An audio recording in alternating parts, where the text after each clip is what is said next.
Hello दोस्तों, नमस्कार। हमारे YouTube चैनल मेरी बात में आप सभी लोगों का स्वागत है। दोस्तों, आज हम चर्चा करने जा रहे हैं ये जो आजकल आप लोगों को ऐसा लग रहा है कि सिर्फ ब्राह्मणों को टारगेट किया जा रहा है, लेकिन ये सिर्फ ब्राह्मणों को टारगेट नहीं किया जा रहा है। मेन इन लोगों का उद्देश्य है सनातन धर्म का समूल नाश करना। नहीं तो ज़रा आप गंभीरता से विचार कीजिए कि सनातन धर्म के 4 स्तंभ होते हैं। किसी भी धर्म के 4 स्तंभ होते हैं। उसके धर्म गुरु,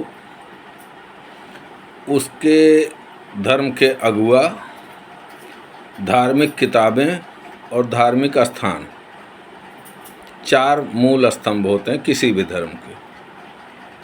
तो ये चारों के चारों स्तंभों पे एक साथ प्रहार होना आप लोगों को नहीं लगता किसी बहुत गहरे षड्यंत्र का हिस्सा है?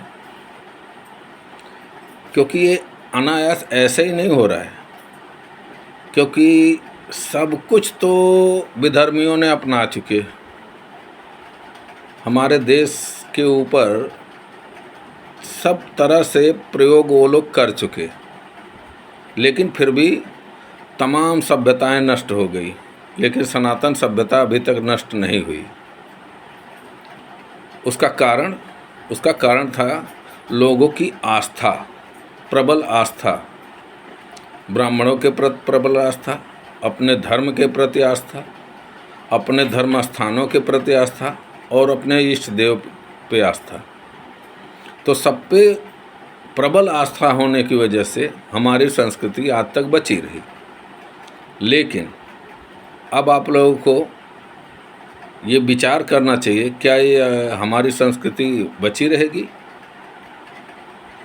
क्योंकि जो कथाकथित नवबौद्ध बन रहे हैं हिंदू से ही, वो सबसे ज़्यादा हमारे धर्म का अपमान करते हैं, और बाकी अन्य धर्मों के लोग तो अपने अपने तरीके से अपमान कर ही रहे हैं। लेकिन सोचने वाली बात यह है कि हमारे जो बुद्धिजीवी वर्ग हैं वो बहुत धीरे धीरे, बहुत सधे हुए कदम के साथ हमारे धर्म पे बहुत विकट प्रहार कर रहे हैं।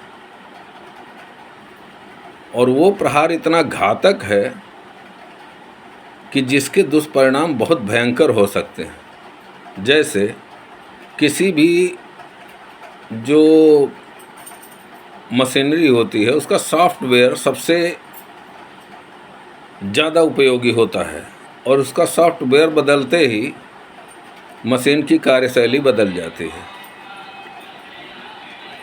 तो आप देखिए, चारों तरफ से हमारे धर्म स्थानों पे प्रहार हो रहा है, हमारे धार्मिक ग्रंथों पे प्रहार हो रहा है, हमारे जो संत समाज हैं उन पे प्रहार हो रहा है, और सनातन धर्म का जो अगुआ है ब्राह्मण, इस पे प्रहार होना। आप लोगों को देखने में ये बहुत सरल आसान दिख रहा होगा, लेकिन आप लोग ज़रा गौर कीजिए इसके दुष्परिणाम क्या हो सकते हैं। ये चारों अगर स्तंभ हिल जाएं तो सनातन धर्म खत्म होने में कोई बहुत ज़्यादा समय नहीं लगेगा। आप विचार कीजिए खाली कि ब्राह्मण अगर इस समाज से हट जाए तो क्या होगा? सारे में कर्मकांड खत्म, सारे संस्कार खत्म, धर्म के विषय में जानना खत्म, पढ़ना खत्म, पढ़ाना खत्म, और धर्म के विषय में सुनना और सुनाना खत्म। परिणाम क्या होगा?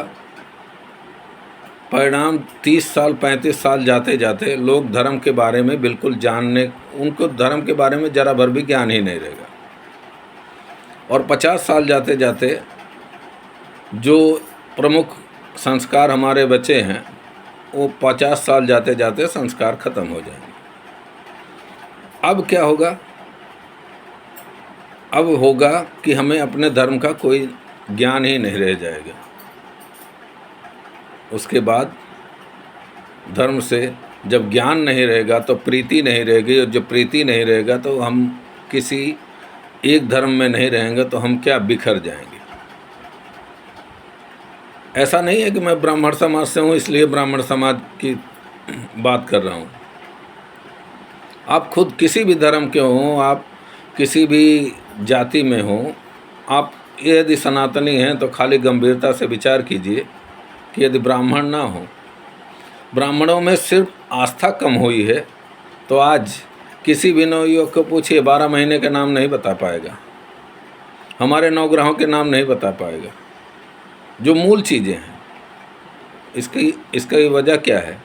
वजह यह है ब्राह्मणों में आस्था का कम हो जाना, मतलब धर्म की बेसिक जानकारी ही नहीं।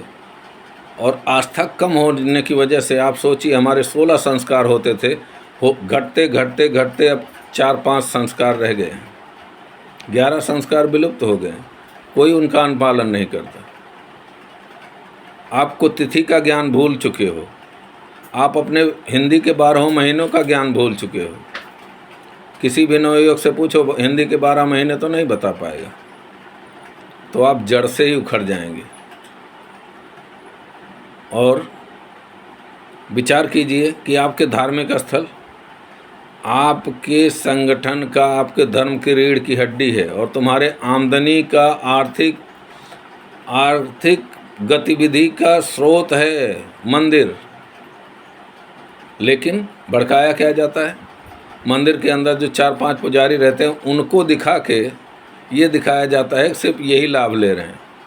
लेकिन जो 200 ओबीसी समाज से हैं, 50 जो उस मंदिर से जुड़े हैं दूसरे समाज के, जो निचले तबके के हैं, जो अक्षम में हैं, जिनको कोई दूसरा हुनर नहीं मालूम है, यहाँ तक कि जो विकलांग हैं, वो भी मंदिर की वजह से उनका पालन पोषण होता है।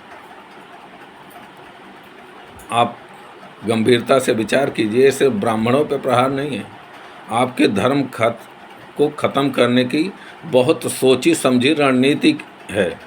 जो काम तलवारें नहीं कर सकी, जो काम गोले बारूद नहीं कर सके, वो अब दूसरे तरीके से आपके दिमाग को डाइवर्ट करके, आपके दिमाग को मोड़ करके आपको आपसे ही दूर किया जा रहा है।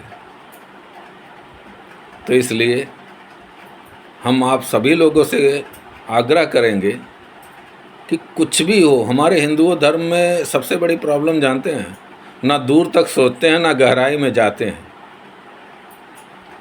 सबसे बड़ी बुराई हिंदू धर्म की ये है कि ना दूर तक सोचते हैं, ना गहराई में जाते हैं, और पीछे मुड़ के देखने की तो उन्होंने कभी कोशिश ही नहीं की। इसलिए हम सभी लोगों से आग्रह करेंगे कि इस षड्यंत्र पे ज़रा गंभीरता से विचार कीजिए कि आपके साथ क्या होने वाला है भविष्य में, और उसका परिणाम आपके ऊपर क्या होगा। आप लोगों को क्या लगता है, किसी सेना का अगर सेना नायक प्रमुख होता है, अगर सेना नायक हट जाए तो सेना बिखर जाती है, तब वो एक भीड़ की शक्ल हो जाती है, तब वो सेना नहीं रह जाती। ठीक वैसे ही बंधुओं, अगर ब्राह्मण नहीं रहेंगे ना, तो सनातन धर्म बिखर जाएगा, टूट जाएगा, ख़त्म हो जाएगा। क्योंकि ब्राह्मण के हटते ही आपके धार्मिक स्थल हट जाएंगे, ब्राह्मणों के हटते ही आपकी धार्मिक किताबें हट जाएंगी, और ब्राह्मण के हटते ही आपके सारे संस्कार खत्म हो जाएंगे। तो आप सिर्फ एक व्यक्ति रह जाएंगे, किसी धर्मावलंबी की संज्ञा आपको नहीं दी जा सकती। आप सारे धर्म भूल चुके होंगे, सारे संस्कार भूल हो चुके होंगे, अपनी सारी आस्था भूल चुके होंगे। अभी आप लोगों को बहुत आसान लगता होगा, नहीं नहीं ऐसा कुछ नहीं है, लेकिन अगर गहराई से जाएंगे तो इन सब का मेन जो सबको बांध के रखे हुए हैं वो हमारे ब्राह्मण समाज ही है, जो सबको, किसी भी कर्मकांड को आप देख लीजिए, समाज का कोई वर्ग छूटता है? कोई भी कर्मकांड होता है तो समाज का कोई वर्ग छूटता है? सबको सम्मिलित किया जाता है। जरा नज़र दौड़ाइए, कोई भी छोटी सी एक सत्यनारायण भगवान की कथा होती है तो समाज का कोई वर्ग छूटता है जिसको ना बुलाया जाता हो? लेकिन भ्रम क्या फैलाया जा रहा है? रणनीति बहुत गहरी है, और आप लोगों से निवेदन है कि ज़रा गंभीरता से विचार कीजिए और हमारे इस वीडियो को शेयर कीजिए और ज़्यादा से ज़्यादा लोगों तक पहुंचाइए। आप लोगों से करबद्ध प्रार्थना है, क्योंकि ये षड्यंत्र बहुत गंभीर है और इस पे बहुत गंभीरता से विचार करने की आवश्यकता है। धन्यवाद। जय हिंद।